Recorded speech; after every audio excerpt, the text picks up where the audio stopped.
Friends, welcome back to my channel. आज हम लोग म्यूजिक के वन लाइनर सीरीज़ का वीडियो नंबर 12 करेंगे।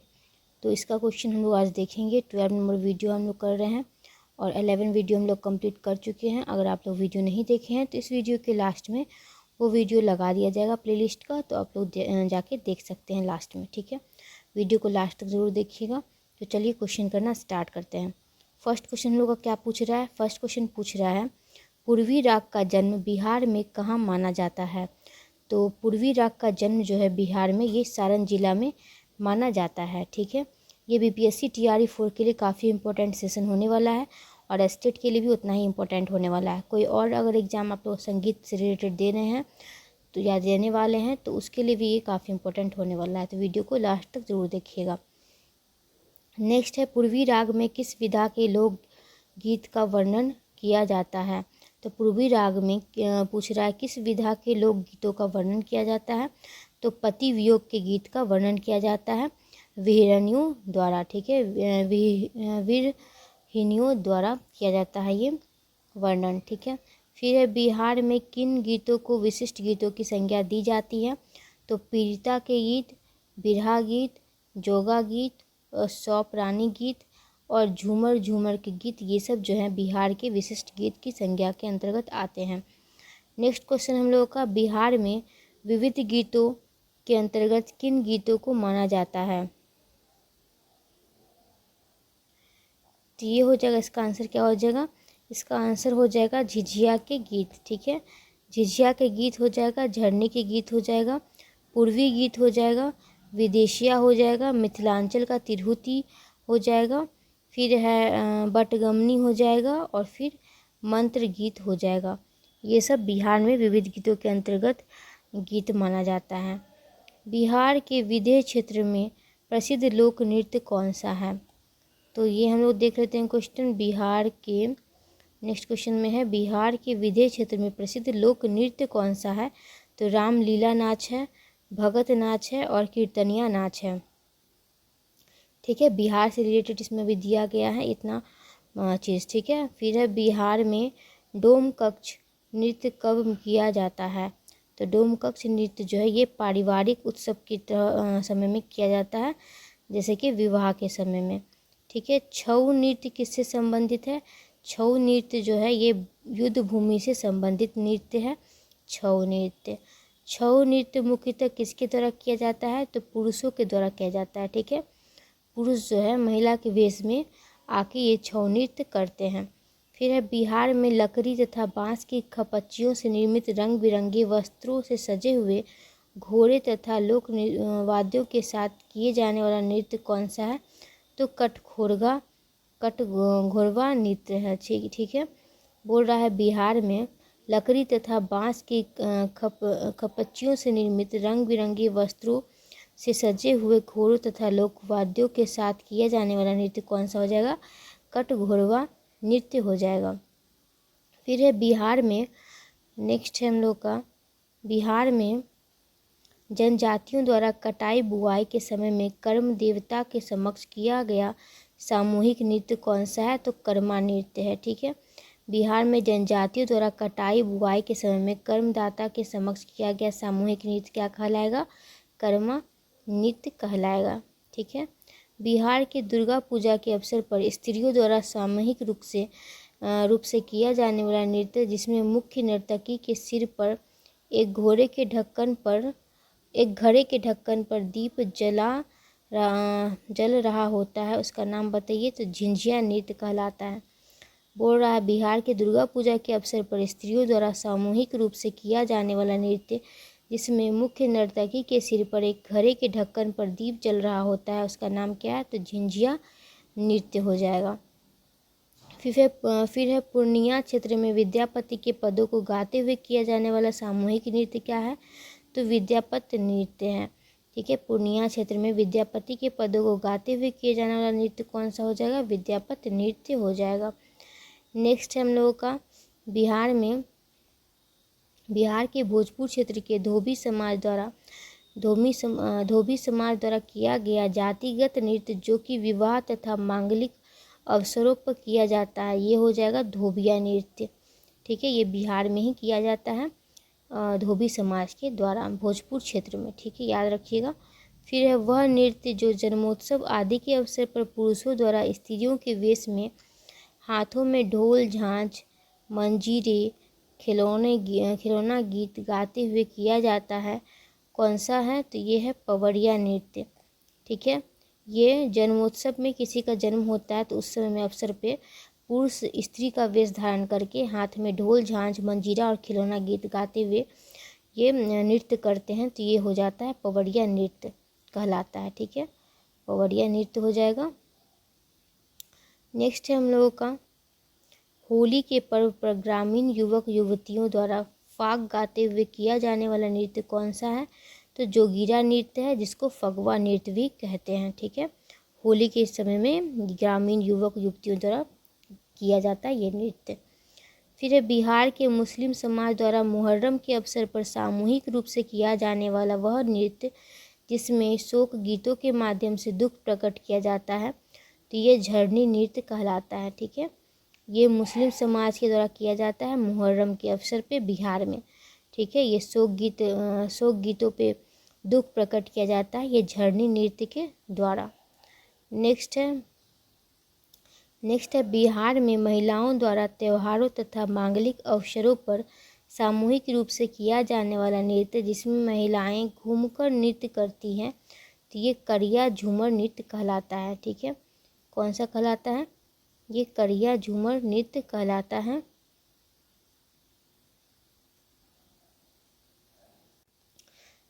तो ये जो है करिया झूमर नृत्य कहलाता है।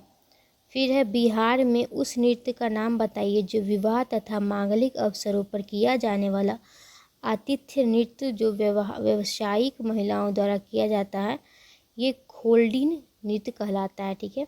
व्यावसायिक महिलाओं के द्वारा किया जाता है ये खोल्डीन नृत्य, ठीक है, बिहार में ही किया जाता है विवाह या फिर मांगलिक अवसर पे।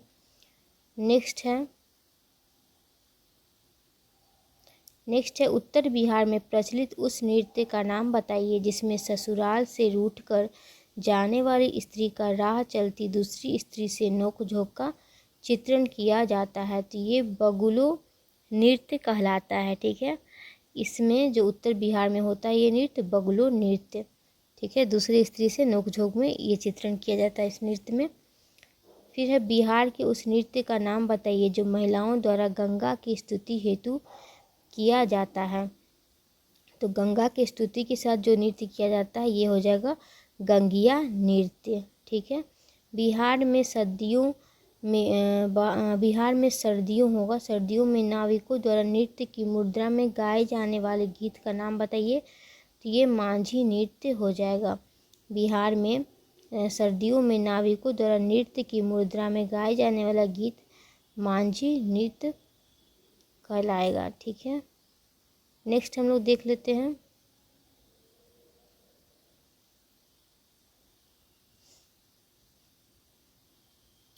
नेक्स्ट हो जाएगा बच्चों द्वारा बिहार में लोक शैली में किया जाने वाला नृत्य जिसमें गोल घेरा बनाकर गीत गाते हुए घूमकर किया जाता है, तो ये घोघो रानी नृत्य हो जाएगा, ठीक है। बच्चों द्वारा बिहार में लोक शैली में किए जाने वाले नृत्य जिसमें गोल घेरा बनाकर गीत गाते हुए घूमकर किया जाता है ये घोघो रानी नृत्य हो जाएगा। बिहार के कुछ उस नृत्य का नाम बताइए जिसमें मछली बेचने वाली तथा ग्राहकों का स्वांग किया जाता है, तो ये गोंडिन नृत्य हो जाता है जिसमें मछली बेचने वाली और ग्राहक के बीच का दिखाया जाता है नृत्य, ठीक है। फिर है बिहार के उस नृत्य का नाम बताइए जिसमें किसान अपने बथान पर भाव भंगिमाओं के साथ गाता नाचता है, तो ये लौटियारी गीत हो जाएगा। बिहार के उस नृत्य का नाम बताइए जिसमें किसान अपने बथान पर भाव भंगिमाओं के साथ गाता नाचता है, तो लौटियारी गीत हो जाएगा। नेक्स्ट है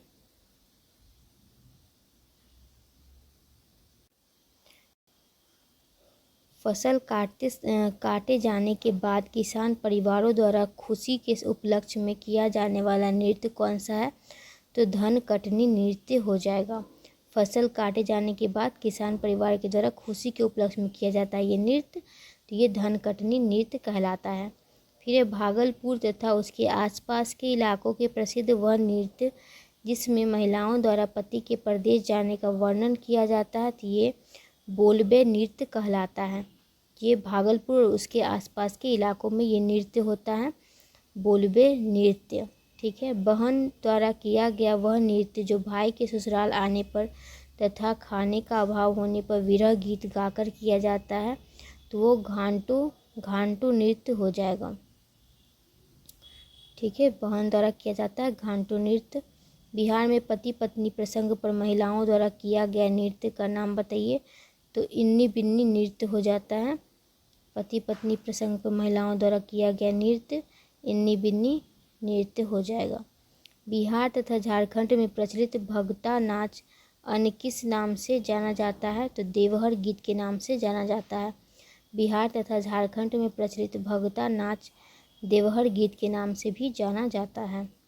नेक्स्ट है बिहार में सावन के महीने में गाई जाने वाली खेल तथा खेली जाने वाली नृत्य नाटिका का नाम बताइए, तो कजरी हो जाएगा। ठीक है।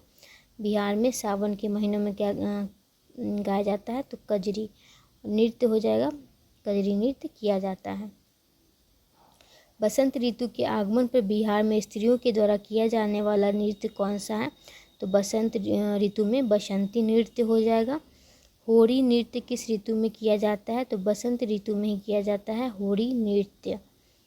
मिथिला का वह प्रमुख नृत्य जिसे महिलाओं तथा लड़कियों अपने भाइयों के हित के लिए कार्तिक मास में करती है, तो सामा चकेवा नृत्य हो जाएगा। मिथिला में किया जाता है सामा चकेवा नृत्य। महिलाएं या लड़कियां अपने भाई के हित के लिए ये नृत्य कार्तिक के मास में करती है। ठीक है। सामा चकेवा। फिर है उत्तर बिहार के मिथिला तथा कोशी क्षेत्र में किया जाने वाला प्रसिद्ध युगल नृत्य कौन सा है जो एक प्रेम कहानी से उत्पन्न माना जाता है, तो जाट जटिन नृत्य जो है ये प्रेम कहानी से उत्पन्न माना जाता है ये नृत्य, और उत्तर बिहार के मिथिला तथा कोशी क्षेत्र में किया जाता है। भोजपुर क्षेत्र में प्रचलित उस नृत्य का नाम बताइए जो लड़के के द्वारा रंग बिरंगे वस्त्रों तथा श्रृंगार करके लड़की का रूप धारण करके किया जाता है, तो ये लौंडा नृत्य हो जाएगा। ये भोजपुर क्षेत्र में किया जाता है, लड़कों के द्वारा रंग बिरंगा वस्त्र श्रृंगार लड़की जैसा करके और लड़की के रूप धारण करके ये नृत्य किया जाता है, लौंडा नृत्य। फिर है बिहार के उस नृत्य का नाम बताइए जो योद्धाओं की साहसिक गतिविधियों को दर्शाने के लिए ढाल और तलवार के साथ किया जाता है, तो ये पाइका नृत्य हो जाएगा। बिहार के उस नृत्य का नाम बताइए जो योद्धा की साहसिक गतिविधियों को दर्शाने के लिए ढाल और तलवार के साथ किया जाता है, तो पाइका नृत्य हो जाएगा। शादी ब्याह के अवसर पर बिहार में महिलाओं के द्वारा पुरुषों का वेश धारण करके की जाने वाली नृत्य नाटिका का नाम क्या है, तो डोमकक्ष नृत्य है। डोमकक्ष नृत्य में शादी ब्याह के अवसर पर महिलाएं जो हैं पुरुष का वेश धारण करके बिहार में और नृत्य करती हैं, ये डोमकक्ष नृत्य कहलाता है। फिर है बिहार के परंपरागत साज मृदंग एवं झाल के साथ कीर्तनकारों द्वारा किया जाने वाला नृत्य कौन सा है, तो नारद नृत्य है। बिहार के परंपरागत साज मृदंग एवं झाल के साथ कीर्तनकारों द्वारा किया जाने वाला नृत्य है नारद नृत्य। वैदिक काल में हाथ से ताल दी जाने वाले के वर्ग को क्या कहा जाता है, तो पानी संघात कहा जाता है। वैदिक काल में हाथ से ताल दी जाने वालों के वर्ग को कहा जाता है पानी संघात। खरमुख नामक सुशिर वाद्य का उल्लेख किस साहित्य में मिलता है, तो सूत्र साहित्य में मिलता है। खरमुख नामक सुशिर वाद्य का उल्लेख सूत्र साहित्य में मिलता है। फिर है रामायण काल में वाद्य वृंद के लिए क्या संज्ञा प्राप्त होती है, तो तूर्य की संज्ञा दी गई है वाद्य वृंद को रामायण काल में। जातक साहित्य में वृंद वादन के लिए क्या संज्ञा प्रयुक्त की गई है, तो तूर्य की संज्ञा प्रयुक्त की गई है। जातक साहित्य में वृंद वादन के लिए तूर्य की संज्ञा प्रयुक्त की गई है। पाणिनि ने संगीत के लिए क्या संज्ञा दी है, तो शिल्प की संज्ञा दिए हैं पाणिनि। फिर पाणिनि ने वीणा वादकों को क्या संज्ञा दिए हैं, तो परिवादक की संज्ञा दिए हैं वीणा वादकों को पाणिनि। ठीक है। नेक्स्ट है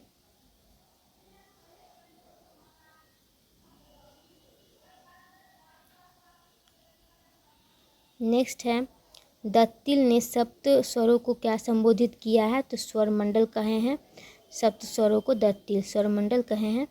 मतंग ने रागों की उत्पत्ति किससे मानी है? तो जाति से माने हैं मतंग रागों की उत्पत्ति। राग शब्द का सर्वप्रथम उल्लेख किसने किया है? तो मतंग किए हैं विरदेशी में राग शब्द का सर्वप्रथम उल्लेख। मतंग ने कितने अलंकार माने हैं? तो मतंग 33 अलंकार माने हैं। मतंग ने कितनी जातियों का वर्णन किया है? तो मतंग 7 जातियों का वर्णन करने वाले हैं। फिर है विरदेशी में कितने अध्याय हैं? तो विरदेशी में 5 अध्याय हैं विरदेशी में। नेक्स्ट है कविलोचन ने ठाठ को क्या कहकर पुकारा है? तो कविलोचन जो है ठाठ को ये संस्थान कहकर पुकारे हैं। कविलोचन जो है ठाठ को क्या कहे हैं? संस्थान कहे हैं। अष्टाध्यायी में वीणा से निकले हुए स्वर को क्या कहते हैं? तो निक्कन कहते हैं। अष्टाध्यायी में वीणा से निकले हुए स्वर को निक्कन कहते हैं। विपंची वीणा का उल्लेख किस ग्रंथ में मिलता है? तो रामायण में मिलता है विपंची वीणा का उल्लेख। फिर है महाभारत में गायन के लिए क्या संज्ञा दी गई है? तो महाभारत में गायन के लिए गीत की संज्ञा दी गई है। नाट्यशास्त्र का कौन सा अध्याय काकू स्वर व्यंजन का नाम से मिलता है? तो 19वां अध्याय। नाट्यशास्त्र का कौन सा अध्याय काकू स्वर व्यंजन नाम से मिलता है? तो 19वां अध्याय। भरत ने संगीत उपयोगी कुल कितने अलंकार माने हैं? तो 33 अलंकार भरत माने हैं संगीत उपयोगी। भरत ने कितनी धातुओं का वर्णन किया है? तो 4 धातु का वर्णन किए हैं भरत। फिर है व्यंजन धातु के कितने प्रकार बताए गए हैं?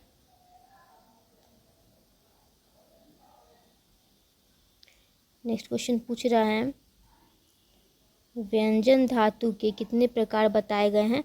तो 10 प्रकार बताए गए हैं। फिर है मागधी शब्द किसका प्रकार है? गीति का प्रकार है मागधी। फिर संगीत दर्पण में कौन सा वर्गीकरण दिया गया है? तो शुद्ध छायालग राग वर्गीकरण। ठीक है, संगीत दर्पण में शुद्ध छायालग राग वर्गीकरण दिया गया है संगीत दर्पण में।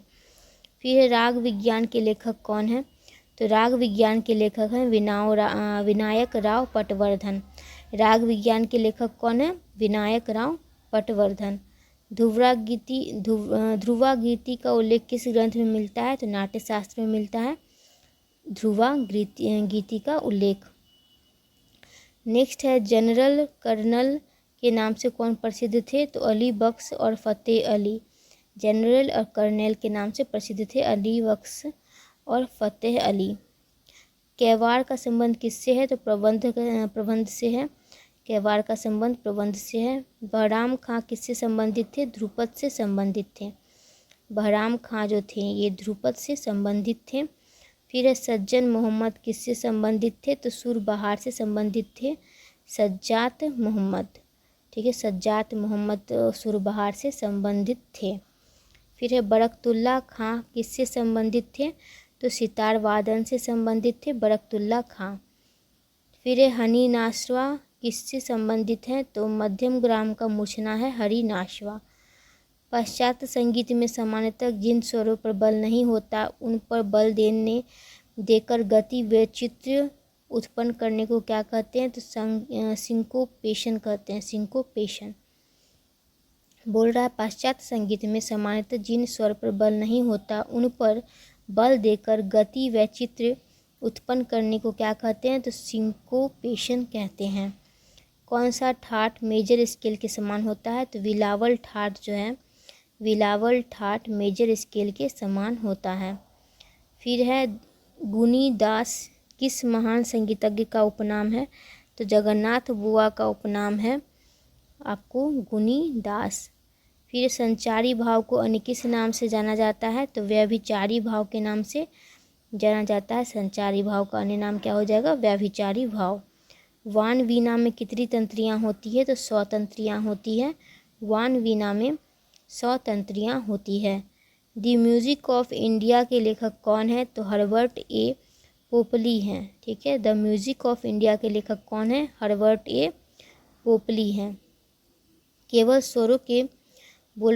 स्वरों से संबंधित स्वर रचना क्या कहलाती है? स्वर मालिका कहलाती है। केवल स्वरों से संबंधित स्वर रचना क्या कहलाती है? स्वर मालिका कहलाती है। संगीत को लिखित रूप से प्रदर्शित करने वाले विधि क्या कहलाते हैं? स्वर लिपि कहलाते हैं।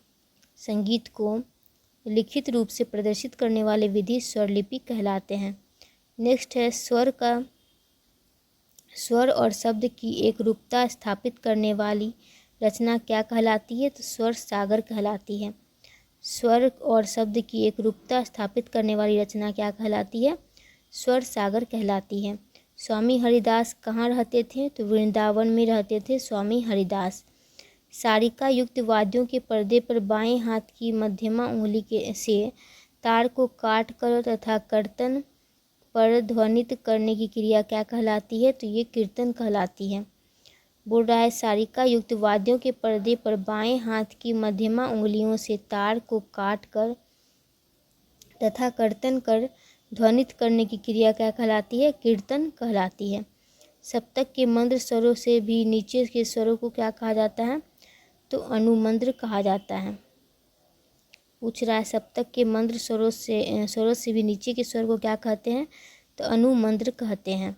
जब किसी राग पर किसी स्थान, राज्य अथवा देश की छाया पड़ती है तो वह क्या कहलाती है? तो देश काकू कहलाती है। जब किसी राग पर किसी स्थान, राज्य अथवा देश की छाया पड़ती है तो वह देश काकू कहलाती है।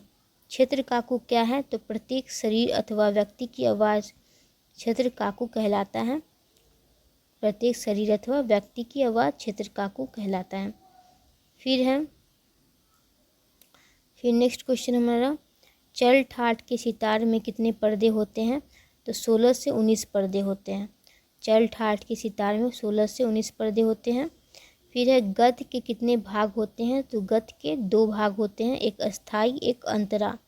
ठीक है, गत के 2 भाग होते हैं, स्थाई और अंतरा। साहित्य और संगीत का संपूर्ण ज्ञाता क्या कहलाता है? तो वाग्यकार कहलाता है। साहित्य और संगीत का संपूर्ण ज्ञाता वाग्यकार कहलाता है। कुतुब के कितने प्रकार होते हैं? तो कुतुब के 3 प्रकार होते हैं, तत्कुतुब, अवनद कुतुब और नाट्य कुतुब। ठीक है, कुतुब के कितने प्रकार होते हैं? 3 प्रकार होते हैं, तत्कुतुब, अवनद कुतुब और नाट्य कुतुब। फ्रेंड्स, वीडियो अच्छा लगा हो एक लाइक जरूर करिएगा, लाइक करने में कंजूसी मत कीजिएगा।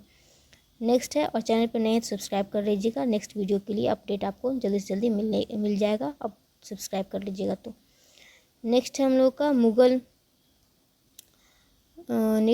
का क्वेश्चन, मुगल काल में वृंद वादन के अंतर्गत कौन सी धुनें बजाई जाती हैं? तो मुरसली, फिर है बर्दाश्त, सिराजी और कलंदरी।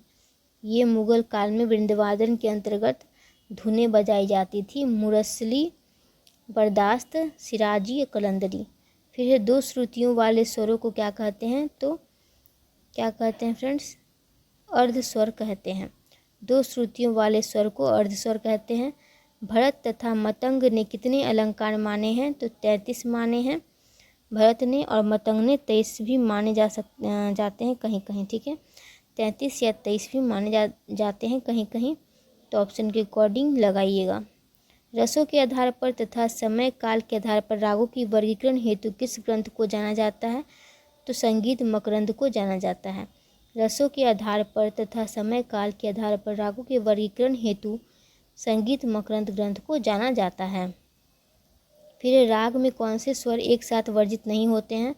तो म और प जो है ये एक साथ वर्जित नहीं होते हैं किसी भी राग में। ठीक है, म और प एक साथ वर्जित नहीं होते हैं।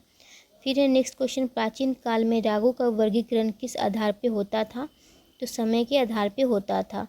एक सूर्यांश के आधार पे, मध्याह्न के आधार पे और फिर चंद्रांश के आधार पे। मुख्य ताने कितने प्रकार की होती हैं? तो 5 प्रकार की होती है, सरल, आरोही, अवरोही, फिरत और रागांग।